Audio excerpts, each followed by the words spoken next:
Imagine this: you are an Inca soldier, a boy plucked from your highland farm, marching for weeks. Your lungs, used to the thin mountain air, now burn in the humid, thick atmosphere of the Amazon. Around you, the familiar sight of jagged peaks has been replaced by an endless, suffocating wall of green. Strange animals cry out from the shadows, and the very air you breathe feels heavy, alien. This isn't just a battle for land, it's a battle against the world itself. This was the reality for the soldiers who forged one of the greatest empires in history, the Inca. Welcome, history lovers. Today, we're journeying back in time to explore the incredible, and often brutal, rise of the Inca Empire, or as they called it, Tawantinsuyu, realm of the four parts. How did a small kingdom, nestled in the Andean highlands, come to dominate a vast stretch of South America, from the steamy jungles of the Amazon to the bone-dried deserts of the Pacific coast? It's a story of ambition, conquest, and extraordinary engineering. Before we dive into the grand battles and legendary rulers, let's understand the life of the common Inca soldier. Forget the gleaming, professional armies you see in movies. The backbone of the Inca military was made up of farmers and herders, men called to serve through a labor tax system known as the MIT. These weren't career soldiers.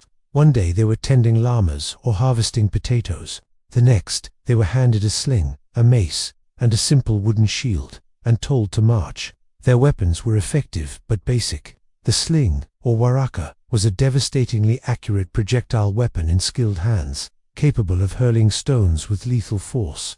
For close combat, they wielded star-shaped maces made of stone or bronze, designed to crush skulls and break bones. Their protection was minimal: a quilted cotton tunic and a simple shield made of wood and hide. They were tough, resilient, and accustomed to hardship, but they were often marching into territories completely unknown to them, facing enemies who knew the land like the back of their hand. The Inca expansion wasn't a simple case of marching in and planting a flag. It was a complex process. Often, they would first send envoys, offering local lords a chance to join the empire peacefully. They would be promised access to the vast Inca road network, storehouses filled with goods, and the stability of Inca rule.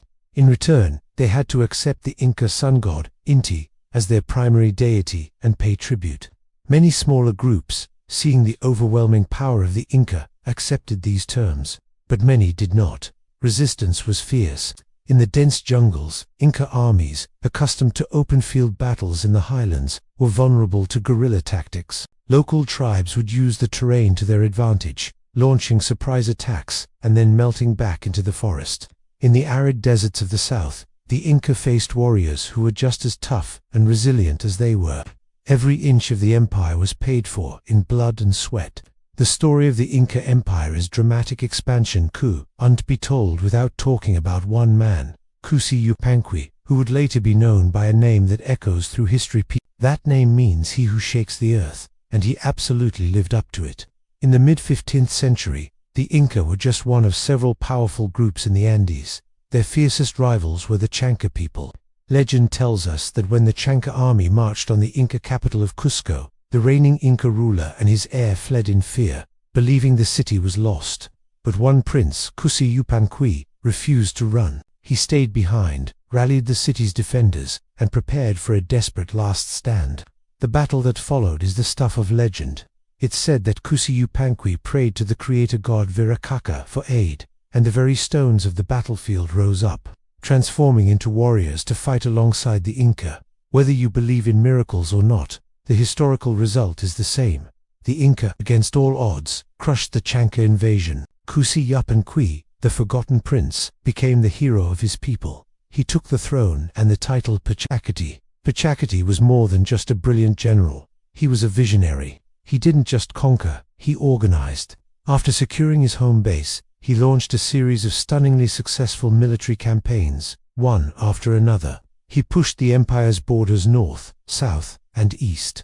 But his true genius lay in what he did after the battles were won. He completely rebuilt the capital city of Cusco, transforming it from a modest town into a magnificent metropolis, shaped like a puma. He established the administrative systems that would hold the vast empire together. He formalized the Mita labor system, using it to construct the incredible Inca road network, which stretched for over 25,000 miles, complete with suspension bridges, storehouses, and way stations. This network was the circulatory system of the empire, allowing armies, goods, and information to move with unprecedented speed. Pachacuty's reign marks the transition from a kingdom to a true empire. He set the stage for his successors, who would continue to expand Tawantinsuyu to its greatest extent. One notable rival during this period was a powerful lord from the Lake Titicaca region named Chuchi Capac, who styled himself as a king of kings, a Capoc Inca. He challenged Pachacuty's authority, claiming legitimacy through his own lineage. The confrontation between Pachacuty and Chuchi Capac was inevitable. It was a clash of two immense egos and two powerful armies. Accounts tell of a massive campaign led by Pachacuty's forces into the high-altitude basin of Lake Titicaca. The fighting was intense. The Kola people, led by Chuchi Capac, were formidable warriors, but the Inca military machine, honed by years of conquest under Pachacuty, was relentless. Eventually, Chuchi Capac was captured and his confederation was absorbed into the growing empire. This victory was crucial. It secured the southern highlands, a region rich in resources and manpower, and eliminated a major threat to Inca supremacy. Through a combination of shrewd diplomacy, overwhelming military force, and unparalleled organization, Pachacuty and his successors built an empire that was a marvel of the ancient world. They integrated hundreds of different ethnic groups, each with their own languages and customs, into a single, cohesive state. They developed high-altitude agriculture, mastered stonework with a precision that baffles engineers to this day, and created a society that, for a time, seemed invincible. From a small highland tribe to the masters of the Andes, the rise of the Inca Empire is a testament to human will, ambition, and ingenuity. It's a story of farmer soldiers marching into alien lands, a prince who refused to surrender, and a world shaker who laid the foundations for one of history's most fascinating civilizations.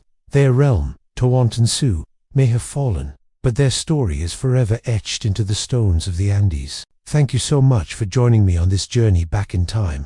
If you enjoyed this exploration of the Inca Empire, please hit that like button, subscribe for more deep dives into history, and let me know in the comments which ancient civilization you'd like to see us cover next. Until then, stay curious.